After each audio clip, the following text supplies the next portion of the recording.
continuing our journey, looking at good moral values. If not all of these moral values, if not the whole of the life of the human being, revolves around a key ingredient or concept of ikhlas, of sincerity.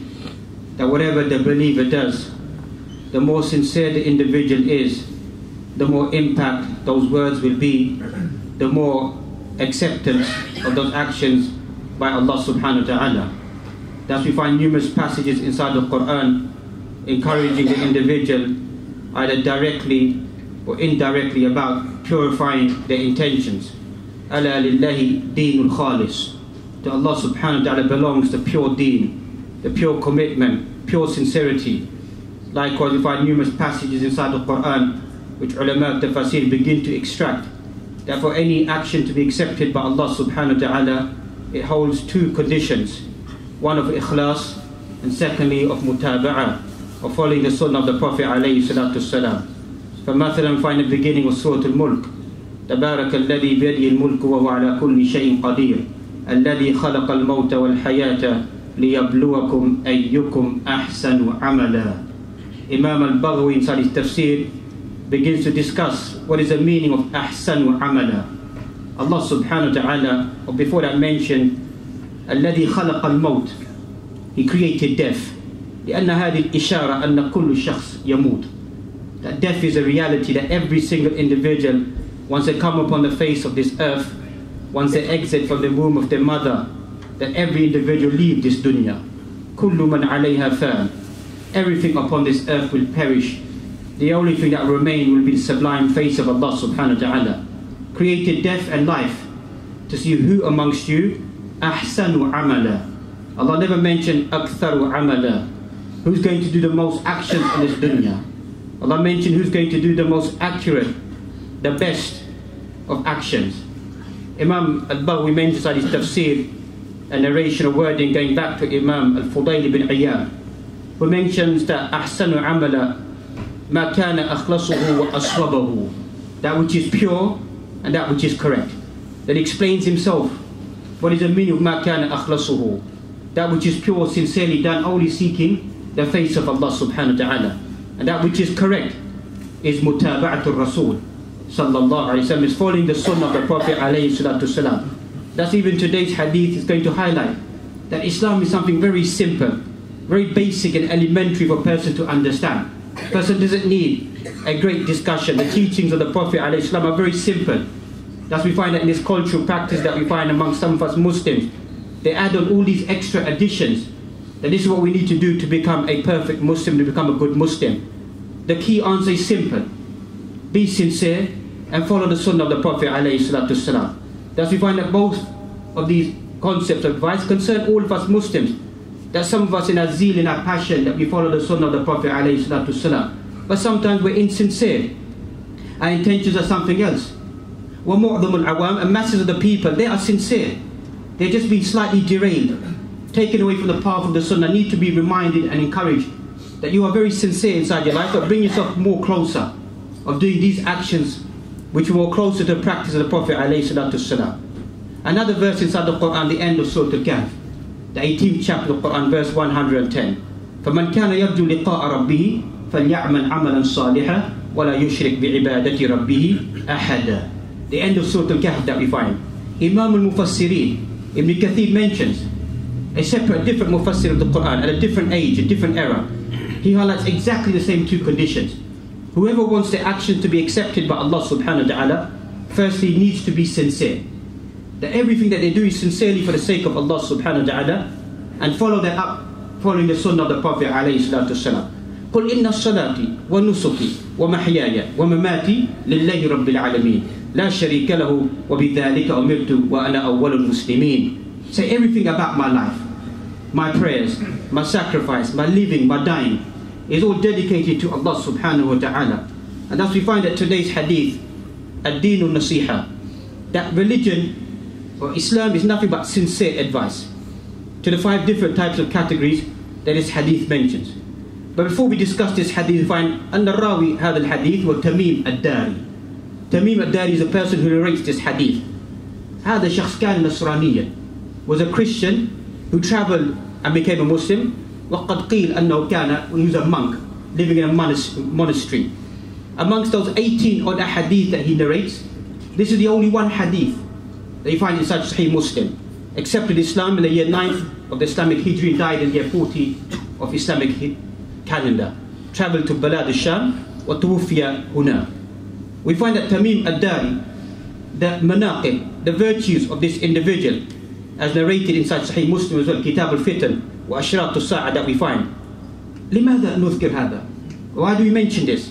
Because we find that in the prophetic traditions that the Prophet ﷺ used to remind people about the concept of Dajjal, the Antichrist. And when the A'imma begin to fail to remind the people about the end of times, about Ad-Dajjal, this will awaken or hasten or the coming of Ad-Dajjal. Tamim ad-Dari that we find, hadith narrated by Fatima bint Qais, that she purified herself and got ready, came to the masjid of Prophet ﷺ, and she sat in the first row of the women. And the Prophet ﷺ came and he ascended the minbar. He smiled and he laughed. Then he said, I'm going to narrate to you what Tamim ad-Dari narrated to me. Tamim ad-Dari, being a non-Muslim, he narrates this experience of his. He says exactly this experience of Tamim ad-Dari is something I've been preaching to you all the time about the concept of coming at Dajjal. Paraphrasing the hadith, he mentioned that we went on a journey and we were rocked by the ocean for approximately shahr, for a whole month, rocked from here to there till eventually we saw an island. And then we took a smaller boat and we embarked that boat and we came to the island. When we came to the island, we saw a beast or an individual. Couldn't make a distinction between the front and the back of this individual. They said to this individual, Man anta, who are you? قال أنا الجساسة. I am the beast. They got scared of this individual. He said, go and enter into the monastery. Inside is a person who's waiting for you to come. So they fled into this area. When they entered, they saw a great big individual, shackled inside chains. And they asked him, who are you? He asked them the question, what did you see? Where have you come from? So they narrated what happened to them and said that we met this individual, Jassas, who was guarding this island. He said, he then asked them the question. He asked about certain date palm trees inside the land of Urdun. He asked them about the lake of Tabariya. He asked them about certain water. He asked them. Then he asked them about the Prophet ﷺ. Then he said that, Ana Dajjal, I'm the Antichrist. I'm going to come upon the face of this earth. وَأَعْظَمُ الْفِتَنِ, the greatest of fitna that will strike this Muslim ummah will be Ad-Dajjal. It will be the greatest fitna that this ummah will ever face. And that's the individual needs to prepare themselves, whether it be inside their tashahhud, seeking refuge from the fitna of Masih ad-Dajjal, or reading a Surah Al-Kahf, whether it be the first 10 ayat, or the final 10 ayat, or in the Ba'd al-Ulama, kullu surah. The whole of surah becomes a form of protection of the individual. Even the most accurate view is the first 10 ayat of Surah Al-Kahf. Likewise, it's quite strange the Prophet ﷺ mentioned inside hadith in Sahih Muslim, speaking about manaqib of Bani Tamim, the same name as Tamim ad-Dari, even though there's no relationship. He said the most strongest of people who stand in retaliation against Ad-Dajjal would be Bani Tamim. Amma hadith hadith, Tamim ad-Dari, he narrates that the Prophet ﷺ mentioned 3 times ad-dinu nasiha, that religion is sincere advice. As if the whole of life, as ulama of hadith mentioned, revolves upon sincere advice, sincerity. Just like the Prophet ﷺ, he mentioned al-hajju arafah. There are many rites of hajj a person needs to fulfill, but if a person misses hajj, it's as if they've missed the whole of the hajj becomes invalidated. Likewise, life for a Muslim, if we don't engage in sincerity, whether it be the sincerity of advising our own selves, the people around us, or sincerity inside our worship and our ibadah, then life becomes futile. Life becomes of no value at all, no acceptance from Allah subhanahu wa ta'ala. What Imam Abu Dawud mentioned, أَنَّ يَدُورْ عَلَيْهِ الْفِقْهِ, that the whole of Islamic regulations revolve around this hadith. And some of them collected some lines of poetry that the whole of hadith revolve around 4 traditions of the Prophet ﷺ. Imaduddin wa qawamuhu an-nasiha. The pillar of deen that we find and the essence of religion is one of advice, sincerely advising one another. Wa aslul khulus or ikhlas fil lugha that we find is al-khulus. The essence of purity, of advice inside the Arabic language is one of to take away impurities, خلصت العسل من الشمع, that I took away the impurities of the wax to purify the honey. So a person is pure, a pure devotion. That's even the Quran itself mentioned, يَا أَيُّهَا الَّذِينَ آمَنُوا تُوبُوا إِلَى اللَّهِ تَوْبَةً نَصُوحًا. Allah doesn't just say, just make any form of tawbah. Just say on the tip of your tongue, astaghfirullah, tubu ilayh, as some of us may do. Just say these words of remembrance, or just say, oh Allah forgive me, Allah pardon me. مَا عِنْدَهُ عَزْمُ الصَّادِقِ. Read about shurut al-tawbah, about the conditions of tawbah. It's azm al-sadiq. Person has a strong resilience within themselves to take themselves away from the sin, to commit themselves to Allah subhanahu wa ta'ala. Tawbatan nasuha, a tawbah which is full of purity, sincerity and devotion towards Allah subhanahu wa ta'ala. And thus we find the manhaj al-anbiya is a way of the prophets to advise one another or advise their followers. وَأَنَا لَكُمْ نَاصِحٌ أَمِينٌ. You find Nuh alayhi salam, he advised his people. وَأَنَا لَكُمْ نَاصِحٌ أَمِينٌ, a sincere advisor.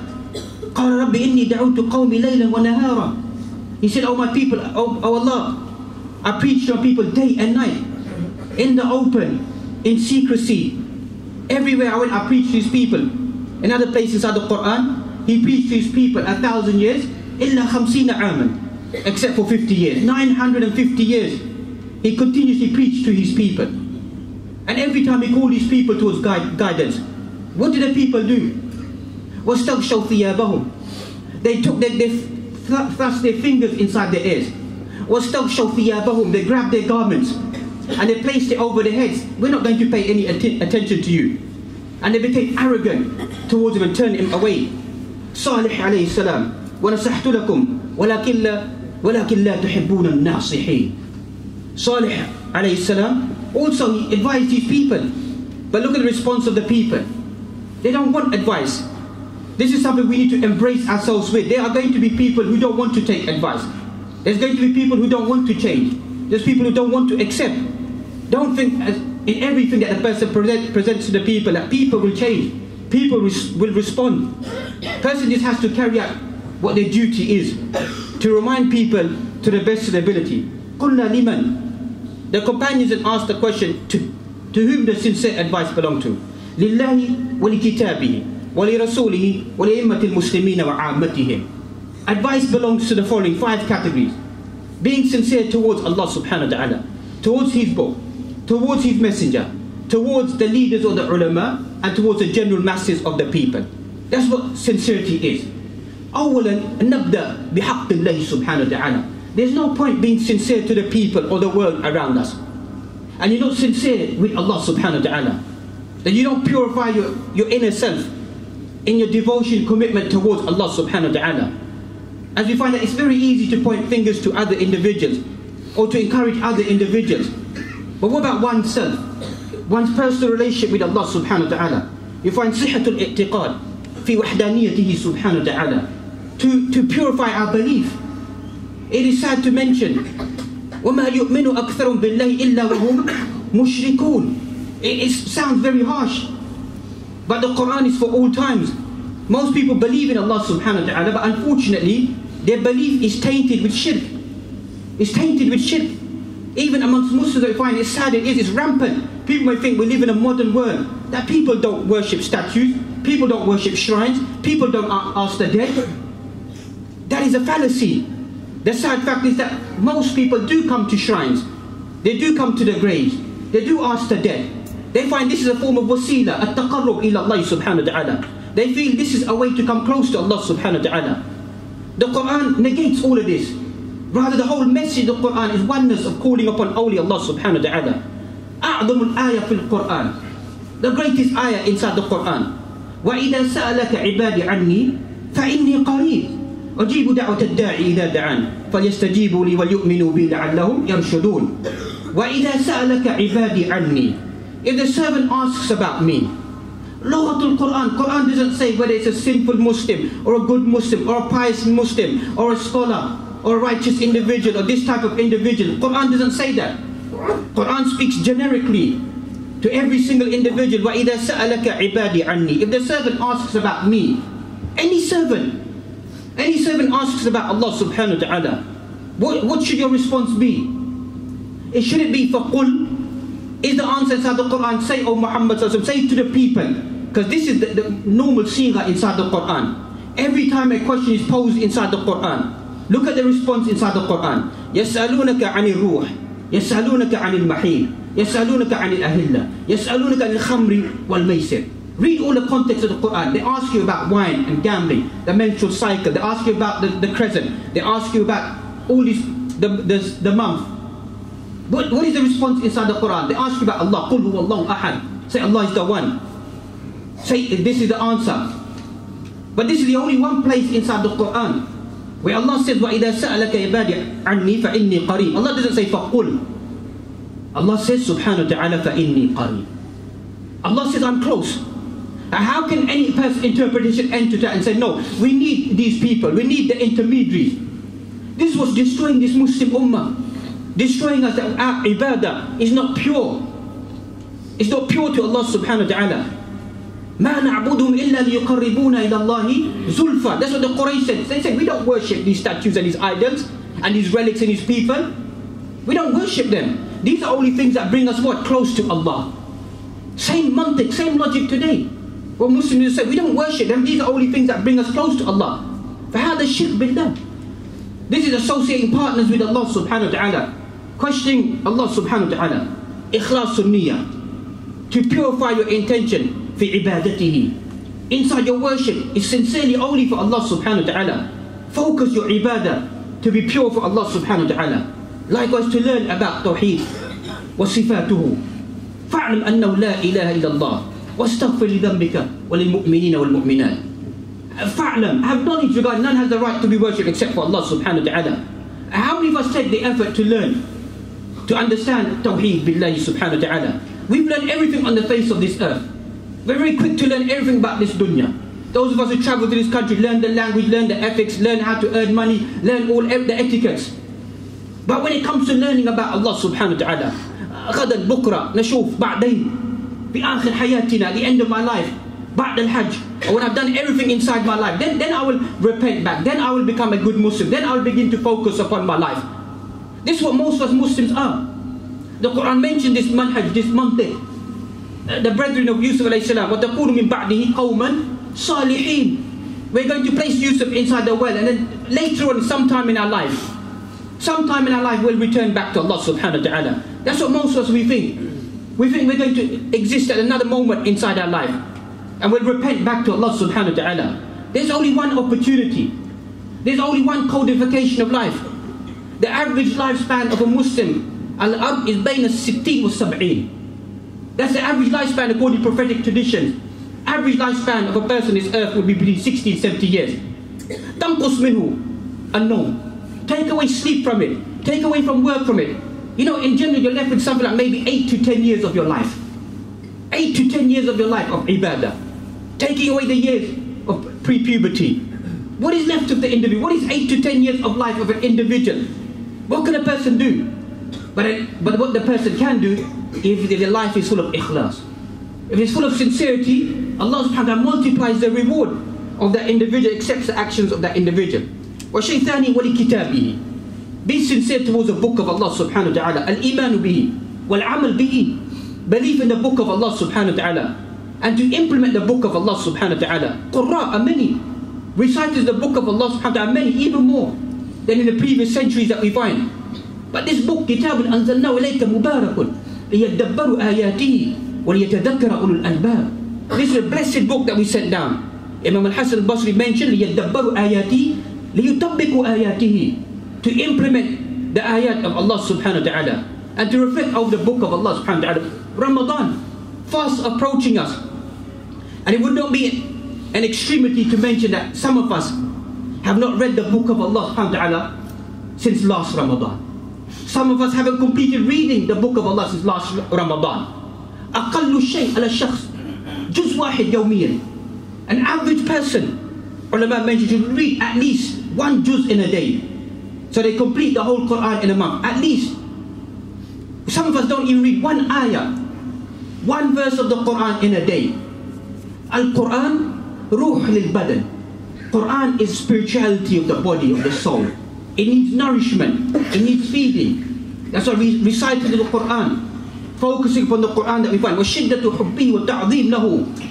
Immense love of the Quran, glorification of the Quran, magnificence of the Quran. That's why you can understand how some people, they do become emotional of placing the Quran on the floor. وَقَوْلُ الرَّاجِلِ لَا يَجُوزُ. Some of us, life is just technicality, just put the Quran on the floor just to set a point. It's allowed to place it in the Quran. It may be allowed. Some ulama may have allowed it, that the floor is clean, etc. وَلَكِنْ مِنْ بَابِ التَّعْظِيمِ. These are words of Allah subhanahu wa ta'ala. Glory and magnificence. Many of us just fall into trivialities about debates which don't benefit any individual. At-ta'alluq bil-Quran. What should concern the individual should be the relationship with the Quran. And another point, Quran and tahkum bil-Quran, something many of us have found it to be a great big taboo. Anybody who speaks about al-hukum bil-Quran is some form of deviant or corrupt individual. The whole intent of ulama tafsir, Imam Qurtubi wa Tabari, many ulama, Imam al-Jassas that we find, many of the ulama, their works of, and Imam Nasafi, the title of the works of classified as Ahkam al-Quran, min ayyi bab, Ibn al-Arabi, al-Maliki, Ahkam al-Quran, bi ayyi ma'na. Why are they entitled to tafsir, Ahkam al-Quran? Are they just speaking about spirituality? Imam Ibn al-Arabi, المالكي في الفقه كان نيته أن يفسر كل آية فيه حكم القرآن حكم الله سبحانه وتعالى. His intent was to take every verse inside the Quran which is in relationship to ruling and governance and rules and regulations, but he ended up making tafsir of the whole Quran. For what intent? That we should be governing by the Quran. This is a great big fitan that we're facing at the moment. In the last 150 years that we find dismantling of the Quran. Anyone who speaks for the Quran, this is a deviant, corrupt individual. This is what non-Muslims instill even amongst us Muslims. That Muslims say this is a deviant individual who calls towards the Quran. The Quran itself speaks. وَمَنْ لَمْ يَحْكُمْ بِمَا أَنزَلَ اللَّهُ فَأُولَٰئِكَ هُمُ الْكَافِرُونَ الْفَاسِقُونَ وَأَقَلُّ الشَّيْءِ الظَّالِمُونَ. Let's not implement these ayat upon any individual. وَلَكِنْ أَقَلُّ الشَّيْءِ أقل شيء, whoever doesn't govern by the Quran, لا نقاش في ذلك. They are الظالمون وظلمهم ظاهر. Their oppression is apparent. There's nothing to hide about. The person should hide behind and say, no, it doesn't exist. We are facing this. We are facing this in the world at the moment because of our weak conviction of the Quran. We don't believe that the Quran is a book of governance, a book of ruling, a book of judgment, a book of turning to. We don't believe that. We just believe the Quran is just spirituality. It's just recital. It's just a small resurgence inside our lives. That's why we're facing this fitan at the moment. Inside Sahih Muslim, in hadha al-Quran, this Quran raises people. Yarfaw aqwam. It raises people. How does the Quran raise people? And likewise, this Quran will defame people. Will bring the people down to the lowest of the low. There's no value.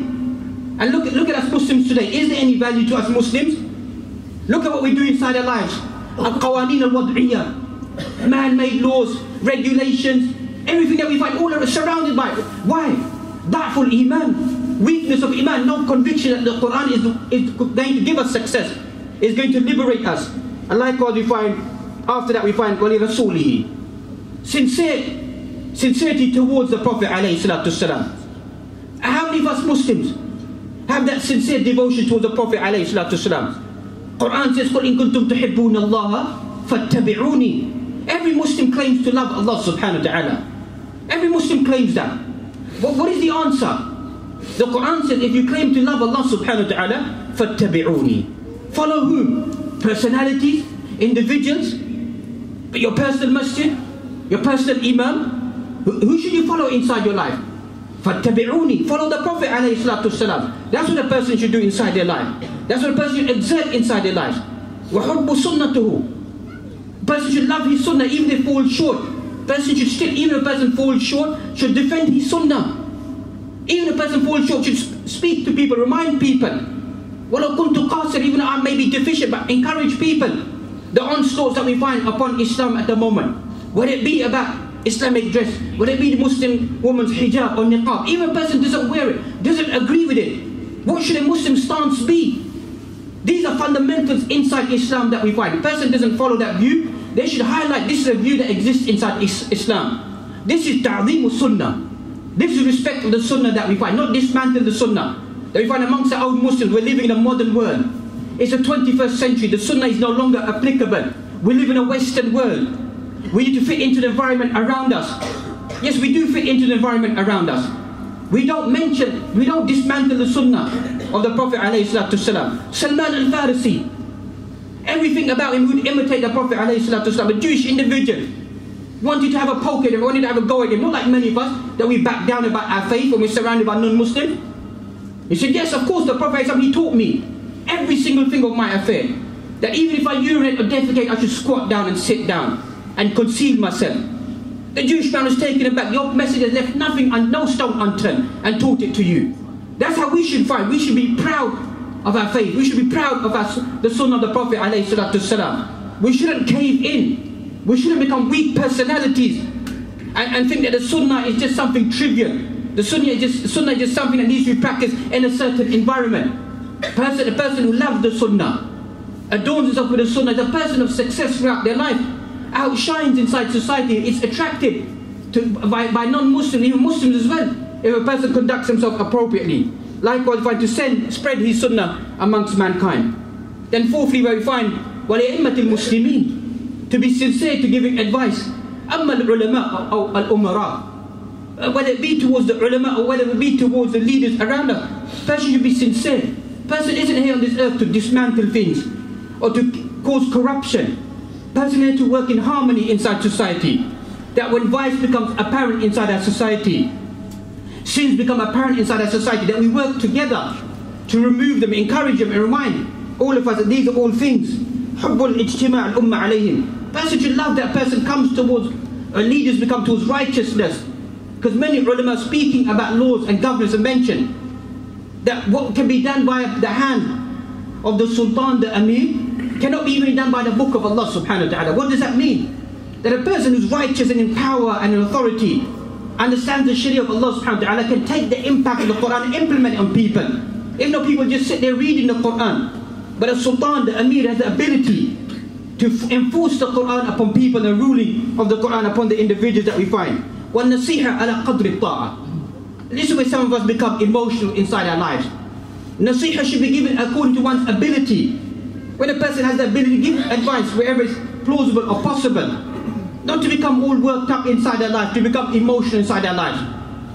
وَلَا تَحْسَبَنَّ اللَّهَ غَافِلًا عَمَّا يَعْمَلُ الظَّالِمُونَ. Don't think that Allah of what the oppressors will do. Do what a person can do inside their life to remind people about the rights and regulations of Allah subhanahu wa ta'ala. And finally, وَعَامَتِهِمْ, and to give advice to the masses of the people, that the masses of people become rectified and corrected inside their life. يَحْتَمْ بِأَمْرِ الْمُسْلِمِينَ. A Muslim should be worried about the affairs of other Muslims. That's how some ulama explain this hadith. And others mention what the person loves for their own self should love for their fellow Muslims. وَبَعْدُمْ قَدْ قِيلَ وَفِي عَامَةِ الْمُسْلِمِينَ يَحْتَمْ بِنَفْسِهِ. Some of them have concluded that the main meaning of the masses of Muslims, the person should begin with their own self. Should worry about their own self, about advising their own self, and the rest of the people. حَقُّ الْمُسْلِمِ al-Muslim sittun. The rights of a Muslim to another Muslim are 6. From amongst them that we find, إِذَا اسْتَنْصَحَكَ فَانْصَحْ لَهُ. If a Muslim asks you for advice, give that person the advice. Give them the right advice. In a Muslim of Ahmad, we find, فَإِذَا اسْتَنْصَحَ رَجُلٌ أَخَاهُ فَلْيَنْصَحْ لَهُ. In a Muslim of Ahmad, we find, if a man asks advice from his brother, a person should respond and give advice to that individual. And thus this becomes incumbent upon all of us to exert ourselves, to advise the people around us to come closer to the path of Allah subhanahu wa ta'ala. وَقُولُوا قَوْلِ هَذَا وَاسْتَغْفِرُ اللَّهِ لِي وَلَكُمْ وَلِجَمِيعِ الْمُسْلِمِينَ فَاسْتَغْفِرُوهُ إِنَّهُ هُوَ الْغَفُورُ الرَّحِيمُ. الحمد لله رب العالمين وأصلي وأسلم على نبينا محمد وعلى آله وصحبه ومن تمسك بسنته إلى يوم الدين أما بعد. Some of the ulama mentioned, just like we find the 5 pillars of Islam, then we find that these 5 pillars, or these 5 points of advice that a person needs to develop inside their life. Just as we began with ad-din al-nasiha, that a person needs to fill their way of life or their religion or their Islam with sincere advice. And the Prophet ﷺ, he repeated this 3 times. Min babi ta'zeem or tikrar, to emphasize the point that this is something important for an individual to focus upon inside their life. And thus we find that all of us should try our best to exert ourselves to advise one another. And likewise in advising one another, we find a person should not be there to shame or to embarrass another individual, which has become unfortunately a common culture inside our society. Whether it be the blogs that we find, the YouTube videos, Facebook, Twitter, that we find that people who try to give advice to other individuals, they become reckless inside their language, inside their wording, and they begin to harm other individuals. And this could be a source of regret on the day of judgment. That a person says something about another individual which is not accurate, or says words which are out of context, or we find out words which are unacceptable. لأن الرسول said ما كان فاحشا ولا متفاحشا. We never spoke immoral words and never entertained immoral words. So when a person advises another individual, it doesn't become emotional and to slander and to curse and to revile and to call people stupid, ghabi, safi, foolish, jahil, ignorant. These are not words of people of good conduct and behavior, because ad-din al-nasiha, a person is always sincere in the way that they conduct themselves, that we find. Likewise, wishing well of other individuals. That's why Jarir, one of the companions, he mentioned, I took certain advice from the Prophet ﷺ that I made an oath of allegiance. And an oath of allegiance to the Prophet ﷺ was to establish the prayer, to give zakah, and to make nasiha to every single Muslim. That's what he made an allegiance to the Prophet ﷺ. Some of the ulama mentioned the context of this hadith. They say the context of the hadith, why did Jarir make such a statement? Look at his application of this hadith, that I made an oath of allegiance to be sincere to every single Muslim. He sent one of his slaves to go and purchase a horse, a riding beast. He purchased it for 300 dinar. He brought it back to Jarir. Jarir said that the value of this horse is far more than that. He took it back to the seller and said that your horse is worth more than this. It's not worth 400 or 500, but rather it's worth 800 dinar. And he gave him 800 dinar. People around him asked him the question, why did you use such an action? Whether he sold it for 300 or 400, there's not an issue with that. But he said, I made an oath to the Prophet ﷺ to be sincere to every single Muslim. I'm not going to cheat another Muslim. I'm not going to betray another Muslim. I made an oath of allegiance, so I'm now going to implement that. That's what the companions were. If we can use such word, basic, simple individuals, took everything via the letter. That's what they took inside their lives. They took it literally and wanted to live that life around themselves and the people around them. And likewise, we find other extractions ulama mentioned in conclusion of this hadith. A Muslim cannot live all by himself and begin to think, I don't care about the people around me. A Muslim shouldn't live a life. We can see the current onslaught in the community around us, what's taking place in the community around us, whether it be the education system that we find they're trying to instill inside the schools. How many Muslim children will go to an Islamic school? How many Muslim children will be taught at home? How many Muslim children will leave this country? It's under 1% of the Muslim population. Live a world of reality. The rest of the Muslims will be facing this curriculum. The rest of the Muslims will be facing these challenges. So we can't live aloof. We can't live away and say, this doesn't concern me. This doesn't bother me. It's already beginning to take place. Many of us imams being asked these questions. Young children come in asking, even a simple question, what is wrong with being homosexual? That's it, that's enough. The seed has been planted by them. For them just to ask this question, ask them to us, it should rip our heart and our mind open. That they just ask the simple question, what is wrong with homosexuality? And we think nothing of it. We turn a blind eye to it, because these people are very intelligent individuals. Seeds are being planted today. لأن بعد 20 سنة 30 سنة 40 سنة 50 سنة يكون عادة, becomes habitual, becomes common practice, becomes acceptable. So if we diminish our voice, we remain silent and say it concerns other people, it doesn't concern me, or I shouldn't engage with this, I shouldn't speak about this, or leave it for another Muslim to speak about it. Rest assured, don't become over worried when your children face that. Then you're going to run here today and then ask that question, how are my children asking me this question? Because some of us, or many of us, being negligent inside our lives, thinking that this is not the reality. And likewise we find the best nasiyah that we mentioned is upon oneself. Likewise we find that the Muslim, that all of us, we are all human beings. This is another discrepancy that we live in. We think that the world is fractured. We think that every single person has a different identity, has different rules, different regulations. Every single individual deserves exactly the same treatment. Every single Muslim. Because we're one ummah, we can't differentiate. and say this brand of Muslim or this type of Muslim deserves something special, something different. Their speciality is given at the right moment and time. But no one is above the law of Allah subhanahu wa ta'ala. This is something else that many of us Muslims have fallen prey to. We're seeing open corruption that we've never seen, we've never experienced inside our lives. Open corruption, open disobedience, open fusuq, dhulm, oppression. But once again, we think that this doesn't really concern us. This shouldn't be an issue for us to be worried about. It has a ripple effect, begins to have an impact upon the rest of this Muslim ummah that we find. Likewise, we mentioned, don't make advice assuming that your advice will be accepted by every single individual. This is another fallacy that we fall into. We think every time we advise someone, that person should accept our advice. No. There will be people, as we began with, who would reject the advice, will be harsh towards it. And the best form of advice is bil-hubbi wa rifqi, is via love, affection, care, courtesy. That's the best form of advice a person gives to another Muslim. Sees their son, sees a child, sees an individual, sees another Muslim.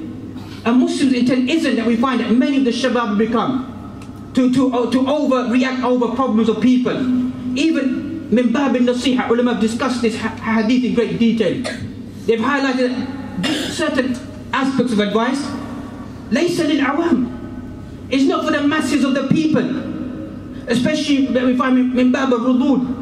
Refutations of people is not for the awam, not for the masses to go around to labeling this person, labeling that individual, classify this person deviant and corrupt individual.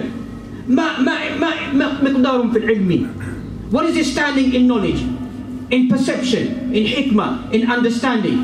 As we mentioned many times, none of the ulama will say this is to be encouraged inside, living inside Gharb, living inside the West, whereby we're fractured, that we should begin to splinter away, harm the Muslim community around us, be harsh to the Muslims around us. If you've been harsh and rude to the people around you, they will split away from you, go away from you. Look at the reality. Look at the reality of our Muslim youth. There's been approximately 240 stabbings, knife inflictions from January to April. What world are we living in? What world are we living in? Day in and day out, Muslims are attacking one another.